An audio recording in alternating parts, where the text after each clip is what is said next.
The rain pounded relentlessly against the windshield of my truck as I navigated the winding roads of the deserted highway. The storm had come out of nowhere, turning the night into a blur of darkness and chaos. With each flash of lightning, I could feel my exhaustion deepening, my eyelids growing heavy with sleep.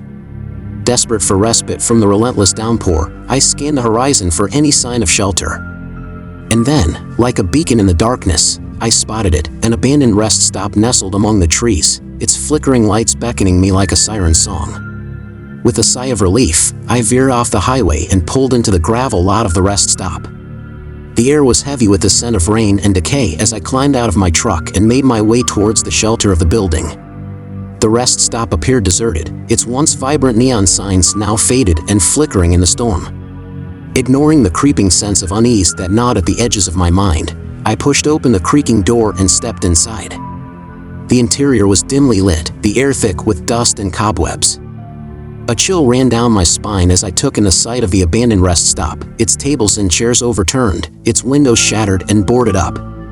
Ignoring the warning signs, I made my way to the counter and rang the bell, hoping to find anyone, who could offer me shelter from the storm. But there was no response, only the hollow echo of my own footsteps as I explored the deserted building. As I wandered through the rest stop, I couldn't shake the feeling that I was being watched, that there was something lurking in the shadows just beyond my sight. Each creak of the floorboards, each rustle of the wind sent shivers down my spine, my senses on high alert for any sign of danger. And then, just as I was about to give up hope of finding shelter for the night, I stumbled upon a door hidden at the back of the building, its surface worn and weathered with age. With a sense of trepidation, I pushed open the door and stepped inside. The room beyond was pitch black, the air thick with the smell of damp earth and decay. I fumbled for my flashlight, my heart pounding in my chest as I swept the beam of light around the room. What I saw sent a chill down my spine, a row of decrepit cots lining the walls, their mattresses stained and moldy with age. It was as if the room had been frozen in time, a relic of a bygone era. As I explored further, I stumbled upon a series of old photographs hanging on the walls, their faces warped and distorted with age. But as I studied them closer, I realized with growing horror that the faces in the photographs were not human, they were twisted, grotesque caricatures of humanity, their eyes empty and soulless. With a sense of dread gnawing at my insides, I knew that I had stumbled upon something far more sinister than I had ever imagined. The rest stop was not abandoned, it was alive with the echoes of its dark past, a place where nightmares came to life and terror reigned supreme. As the storm raged on outside, the howling winds rattled the windows of the abandoned rest stop, casting eerie shadows that danced across the walls. The sound of rain pounding against the roof echoed through the empty building, drowning out the frantic beat of my heart as fear and uncertainty gripped me like a vice. Alone in the darkness, I could feel the oppressive weight of the night pressing down on me, suffocating me with its malevolent presence. Every creak of the floorboards, every rustle of the wind outside sent shivers down my spine, as if the very air itself was alive with unseen terrors. I knew that I had to find a way out, to escape the clutches of the horrors that lurked within these walls before it was too late. But as I fumbled in the darkness, my hands shaking with fear, I realized with a sinking feeling in my stomach that I was trapped in a nightmare from which there was no escape. Summoning every ounce of courage I had left, I made my way back through the labyrinthine corridors of the rest stop, my heart pounding in my chest as I searched for an exit. But with each passing moment, the building seemed to shift and change around me, its walls closing in like a vice, trapping me in its clutches. Just when I thought all hope was lost, I stumbled upon a door hidden at the back of the building, a door that led to freedom. With a sense of relief flooding through me, I pushed open the door and stepped out into the storm, the rain washing away the horrors of the night. As I climbed back into my truck and drove away from the abandoned rest stop, I knew that I would never forget the horrors I had witnessed there, the sense of dread and despair that had clung to me like a shadow. But as long as I lived, I would never return to that cursed place, haunted by the knowledge of what lay hidden within its walls. Let's hop onto story number 2, but before I begin reading, make sure that you have subscribed to Mr. Scare for regular horror podcasts.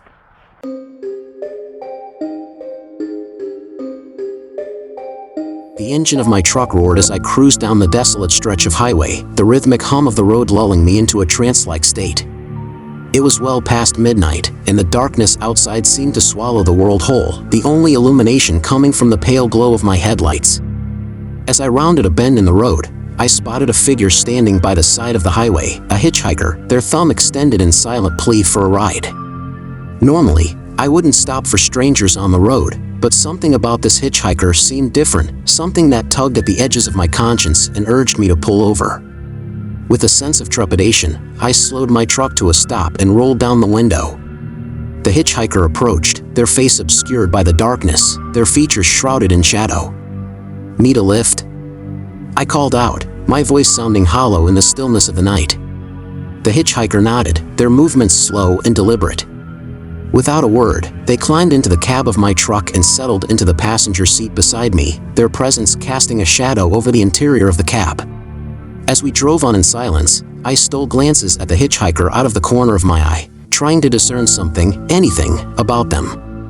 But their face remained hidden in the darkness, their features impossible to make out.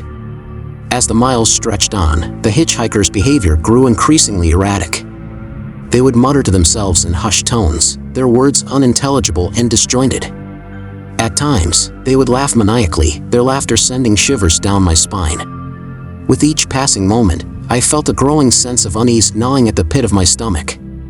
There was something off about this hitchhiker, something sinister lurking beneath the surface of their seemingly normal facade. And then, just when I thought things couldn't get any stranger, the hitchhiker turned to me with a wicked gleam in their eyes, their voice low and menacing. "Do you want to know a secret?" they whispered, their breath hot against my ear. I tensed, my hands tightening around the steering wheel. "What secret?" I asked, my voice barely above a whisper. The hitchhiker leaned in closer, their lips brushing against my ear as they spoke. "This road," they murmured, "it's cursed. Doomed to repeat the same endless loop for all eternity." A chill ran down my spine at their words, sending a shiver cascading down my back like icy tendrils of dread. The hairs on the back of my neck stood on end, prickling with an instinctual sense of danger that refused to be ignored. I tried to brush off their words as the ramblings of a madman, but with each passing moment, the weight of their warning bore down on me like a suffocating blanket of inevitability. In the dim glow of the flickering overhead lights, their eyes seemed to gleam with an otherworldly intensity, boring into my soul with a gaze that pierced through the veil of reality itself. And as they spoke, their voice took on an otherworldly resonance, echoing through the empty expanse of the gas station with a haunting clarity that sent shivers racing down my spine. I wanted to believe that they were just a deranged drifter, lost to the ravages of the open road, but deep down, I couldn't shake the feeling that there was truth to what they were saying, that somewhere, hidden within their cryptic warnings, lay a kernel of horrifying truth that threatened to tear apart the very fabric of my reality. As we drove on, the hitchhiker's words echoed in my mind, filling me with a sense of dread and foreboding. I tried to focus on the road ahead, to drown out the sound of their laughter and the whispers that seemed to echo in the darkness. But no matter how hard I tried, I couldn't escape the feeling that I was trapped in some kind of twisted nightmare, doomed to relive the same endless cycle of fear and uncertainty. And then, just when I thought I couldn't take it anymore, we rounded a bend in the road and came face to face with a sight that made my blood run cold. There, looming in the distance, was the same stretch of highway we had passed hours before, the same curve in the road, the same gnarled trees lining the roadside. I slammed on the brakes, my heart pounding in my chest as I stared ahead in disbelief. It was as if we had been transported back in time, doomed to relive the same stretch of highway over and over again. With a sense of growing panic, I turned to the hitchhiker, my voice trembling with fear. "What's happening?" I demanded, my words echoing in the silence of the cab. But the hitchhiker only smiled, their eyes gleaming with madness. "Welcome to the endless loop," they whispered, their voice carrying on the wind. And as the darkness closed in around us, I realized with a sinking feeling in my stomach that we were trapped in a nightmare from which there was no escape.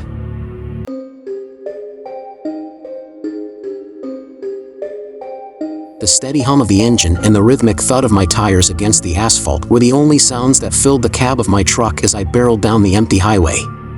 The moon hung low in the sky, casting a pale glow over the desolate landscape around me.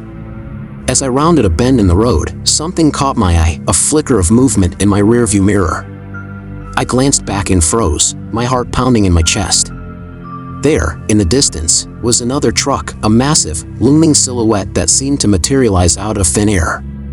Its headlights blazed like twin beacons in the darkness, casting long shadows across the road as it barreled down the highway behind me. I blinked, convinced I was seeing things. But when I looked again, the truck was still there, steadily gaining ground with each passing moment. Panic surged through me as I realized the truck was gaining on me, its headlights looming closer and closer in my rearview mirror. I pushed my foot down on the gas pedal, willing my truck to go faster, but no matter how fast I went, the other truck matched my speed effortlessly. I glanced over at the passenger seat, where my faithful companion, Max, my loyal dog, lay sleeping. He was oblivious to the danger that lurked behind us, his soft snores filling the silence of the cab. I had to think fast. I couldn't outrun the other truck, but maybe I could outsmart it. With a surge of adrenaline, I veered off the highway and onto a narrow side road, hoping to lose my pursuer in the darkness. But no matter which way I turned, the other truck followed, its headlights blazing like fiery eyes in the night. It was as if it knew my every move, anticipating my every turn with chilling precision. As the minutes stretched on, I felt a growing sense of dread creeping over me. Who, or what, was driving that truck? And why was it pursuing me with such relentless determination? I racked my brain for answers, but nothing made sense. There was no reason for someone to be chasing me, no motive for this terrifying game of cat and mouse. With each passing mile, the other truck seemed to grow closer, its headlights looming larger in my rearview mirror. I could feel the weight of its gaze bearing down on me, a palpable sense of menace that sent shivers down my spine. I glanced over at Max, who had awoken from his slumber and was now watching me with concern in his eyes. It was as if he could sense the danger that lurked outside, the looming threat that seemed to follow us wherever we went. I had to do something, anything, to shake off our pursuer. With a surge of determination, I pushed my truck to its limits, weaving through the darkness with reckless abandon. But no matter how hard I tried, I couldn't shake the feeling that we were being herded like sheep to the slaughter, that our every move was being watched and manipulated by some unseen force lurking in the shadows. With each passing moment, the air grew heavier, thick with a palpable sense of foreboding that seemed to seep into my very bones. Every creak of the floorboards, every flicker of movement in the corner of my eye sent my heart racing, my senses heightened to the point of frenzy as I struggled to discern friend from foe in the darkness. And as the minutes stretched into hours, the feeling of being hunted, of being stalked by some malevolent presence, only grew stronger, until it felt as though there was no escape from the web of terror closing in around us. I glanced nervously at my companions, their faces pale and drawn with fear, their eyes wide with terror as they too sensed the sinister presence that lurked just beyond the edge of our perception. But even in the face of overwhelming dread, we pressed on, driven by a desperate need to survive against all odds. But as the night wore on and the darkness closed in around us like a suffocating shroud, I couldn't help but wonder, were we truly alone in this desolate place, or were we just pawns in a twisted game played out by forces beyond our comprehension? With a sinking feeling in my stomach, I realized that there was only one way out of this nightmare. I had to confront our pursuer head-on, to face whatever horror awaited us on the open road. Summoning every ounce of courage I had left, I slammed my foot down on the gas pedal and surged forward, determined to meet our fate head-on. And as the other truck loomed closer, its headlights blazing like twin beacons in the darkness, I braced myself for the terrifying showdown that awaited us.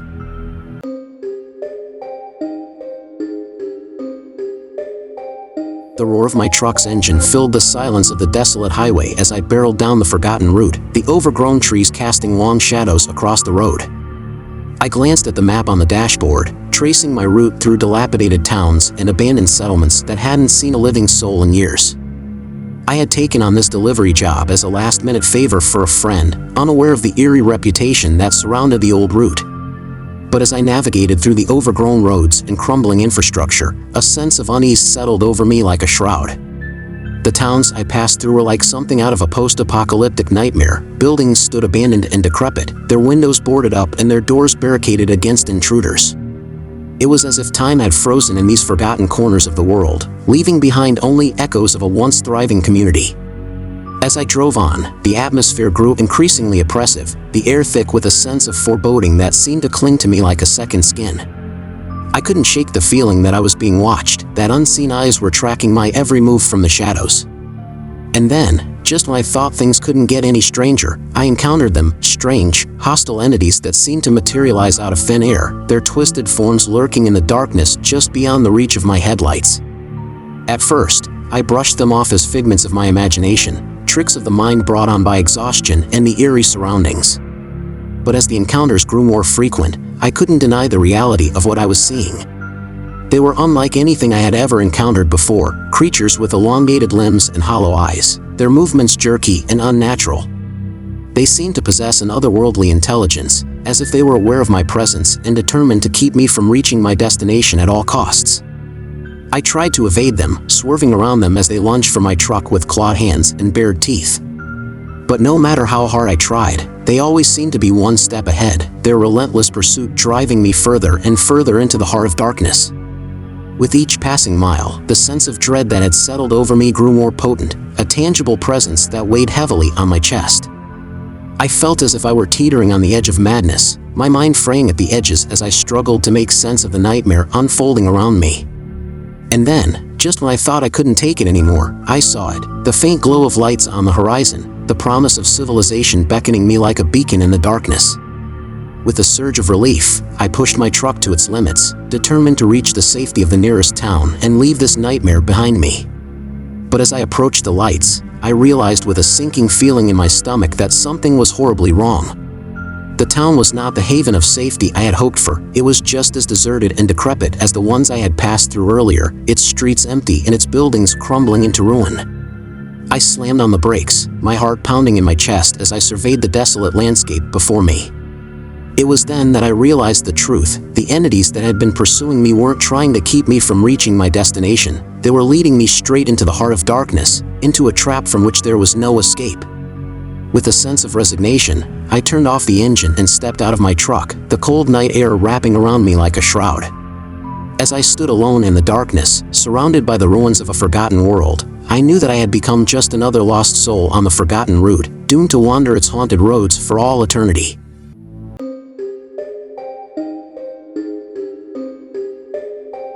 The rhythmic hum of my truck's engine filled the cab as I navigated through the desolate stretch of highway, the barren landscape stretching out before me like an endless sea of darkness. With each passing mile, the towering trees seemed to close in around me, their gnarled branches reaching out like twisted fingers grasping for something just out of reach. As I drove deeper into the remote wilderness, the familiar crackle of my CB radio suddenly sprang to life, breaking the eerie silence of the night. I frowned, reaching out to adjust the dial, but to my surprise, the transmission wasn't coming from any of the usual channels. The voice that crackled through the speakers was garbled and distorted, its words barely intelligible over the static. But as I strained to make sense of the message, a chill ran down my spine. There was something undeniably otherworldly about the voice, as if it were coming from a dimension beyond our own. I glanced out the window, scanning the darkened forest for any sign of life, but all I saw was the impenetrable wall of trees stretching out into the darkness. With a sense of unease creeping over me, I reached for the microphone and keyed the radio, my voice shaky as I responded to the mysterious transmission. "Hello? Is anyone there?" I called out, my words echoing through the empty expanse of the night. For a moment, there was only silence, the static crackling in the air like the distant rumble of thunder. But then, the voice responded, its words echoing through the speakers with an eerie clarity that sent shivers down my spine. "We see you, traveler," it whispered, its voice echoing with a strange, otherworldly resonance. "You have trespassed into our domain, and now you must pay the price." I felt a chill run down my spine as the words sank in, a sense of dread settling over me like a suffocating blanket. Who, or what, was I communicating with? And what did they want from me? Desperate for answers, I continued to engage with the mysterious voice, my questions growing more frantic with each passing moment. But no matter how hard I tried, I couldn't shake the feeling that I was being drawn into something far beyond my understanding, something dark and malevolent that lurked just beyond the edge of perception. As the night wore on, the transmissions grew more frequent, the voice becoming increasingly insistent as it urged me to turn back and abandon my journey into the unknown. But despite my growing sense of unease, I couldn't bring myself to heed its warnings. I was too stubborn, too curious to turn back now.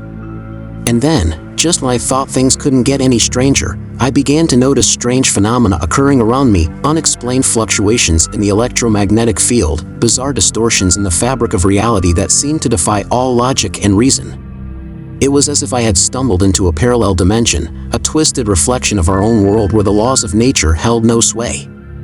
And as I delved deeper into the mystery, I began to realize the true nature of the force that was now closing in around me. It was ancient, primordial, a malevolent entity that had existed long before the dawn of time itself. And now, through some twist of fate, I had unwittingly unleashed it upon the world, opening a doorway into our reality that could never be closed. With a sinking feeling in my stomach, I realized that I was in way over my head, that I had stumbled into something far beyond my understanding. But as the darkness closed in around me, I knew that there was no turning back. I was caught in the grip of forces far more powerful than I could ever hope to comprehend. As the transmissions grew more frenzied, the voice echoing through the speakers with a manic intensity, I knew that my time was running out. I had to find a way to close the doorway, to banish the entity back to the dimension from whence it came, before it consumed me and everything in its path. With a sense of grim determination, I pushed my truck to its limits, hurtling through the darkness with reckless abandon as I raced against the clock to undo the damage I had wrought. And as the first light of dawn broke over the horizon, casting long shadows across the empty highway, I knew that my battle was far from over, that the forces of darkness would always be lurking just beyond the edge of reality, waiting for their chance to strike once more.